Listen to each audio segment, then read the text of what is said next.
The following is a Mission Studios podcast.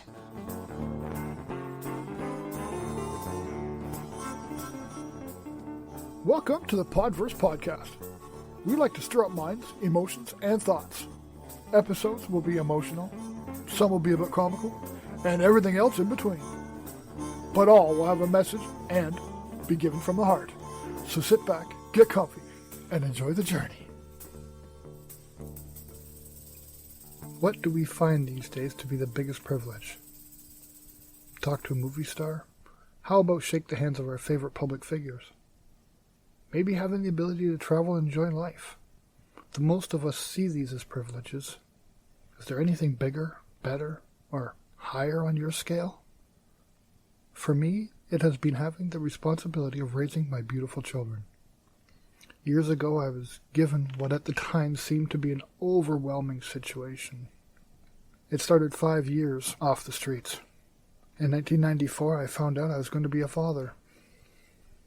Such mixed feelings of joy and overwhelming anxiousness, feeling of, am I ready? What will I do? Can I really do this? So I looked to the future. I started singing every night into my partner's belly and to my growing child, who I nicknamed TJ, Trevor James if it was a boy, and Taya Jean if it was a girl. Well, the time inevitably came. January 7th, 1995, I was the proud father of a beautiful baby girl. And she was perfect. 10 toes, 10 fingers, 2 beautiful eyes that stole my heart the moment I looked into them. There, my first of many lessons learned from my child. Tears of joy were real. I always thought you cried if you were sad and you laughed if you were happy. My first of many learned actions from the wonderment of being a father. Well, it's now 1997. Another pregnancy test and another positive result. I was head over heels with joy and excitement. As life often does, another exciting surprise. Fast forward to June 19th, 1998, the birth of my amazing son. Again, perfect. 2 of all the right stuff. Ears, hands, feet, and 1 of all the right stuff. Nose, mouth, belly button. But again, those 2 perfect eyes that once they looked into mine, they cemented the feeling of undying love. An amazing, overwhelming love I could not contain, and the tears of joy just started flowing again, fueling me through life as we fast forward now to 2002. I'm now 10 years off the streets and out of my cocaine addiction, as you guys know from a past episode. I'm separated, raising 2 beautiful children, my daughter of 7, my son 4. Looking to me, a man thrust into single parenthood with no idea what the heck I was doing. Never mind now I was doing it alone. Though 7 years sounds like a long time, it really is not. With kids changing and wanting and needing different things as they grow, I was again a fish out of water. So I started reading, taking classes, to learn the next evolution of childminding. From preschooler to grade schooler for my son. From grade schooler to soon-to-be teen for my daughter. Amongst everything else, like puberty, bullying, physical issues, understanding and respecting others' opinions, and on and on. I quickly found that working in the preventative rather than cause and effect worked amazing for me, and it also gave me the opportunity to have time to give them everything they needed. Love, understanding, security, and all just by being the real, authentic me for them. I quickly learned that giving these few simple things to my children gave me something I truly never knew could happen. They loved me in spite of all my failures and delinquencies, or so I thought. I was told by both my children years later, I was totally wrong. They did not love me in spite of all my failures and delinquencies, like I thought. They loved me because of them. Because I was real. Because I was 100% open and honest. I told my kids everything they asked. I figured developmentally they could handle the answers, or they would not be asking the questions.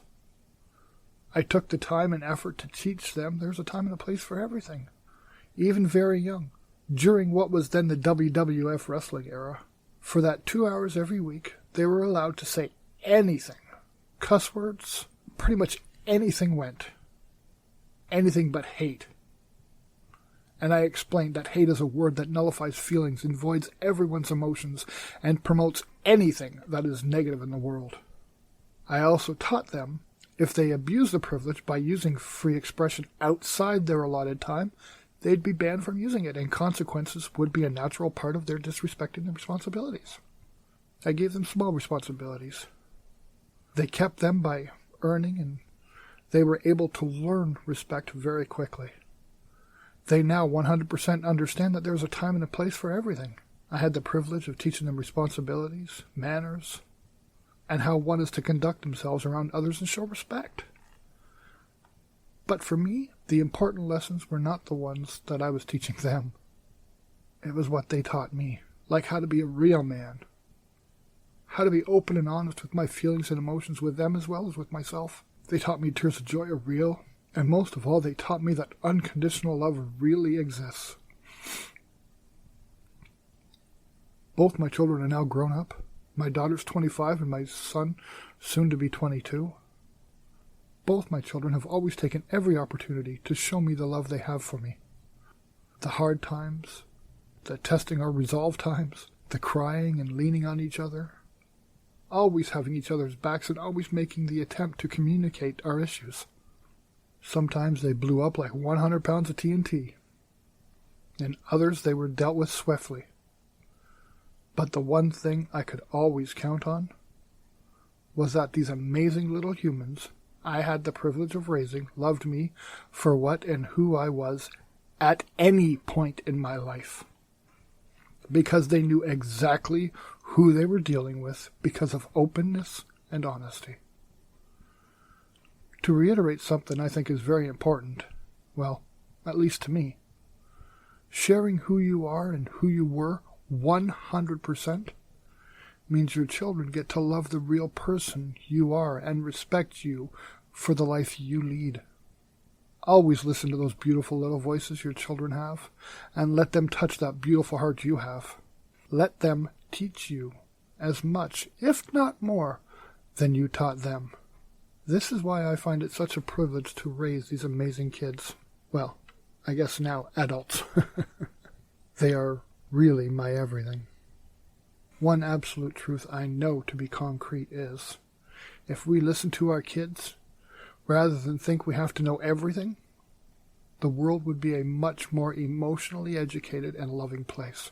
Remember, this coming from someone that was a statistic, a street kid, an ex-addict with a severe coke problem for over 10 years. If I can find my way through all the BS, you can definitely find yours.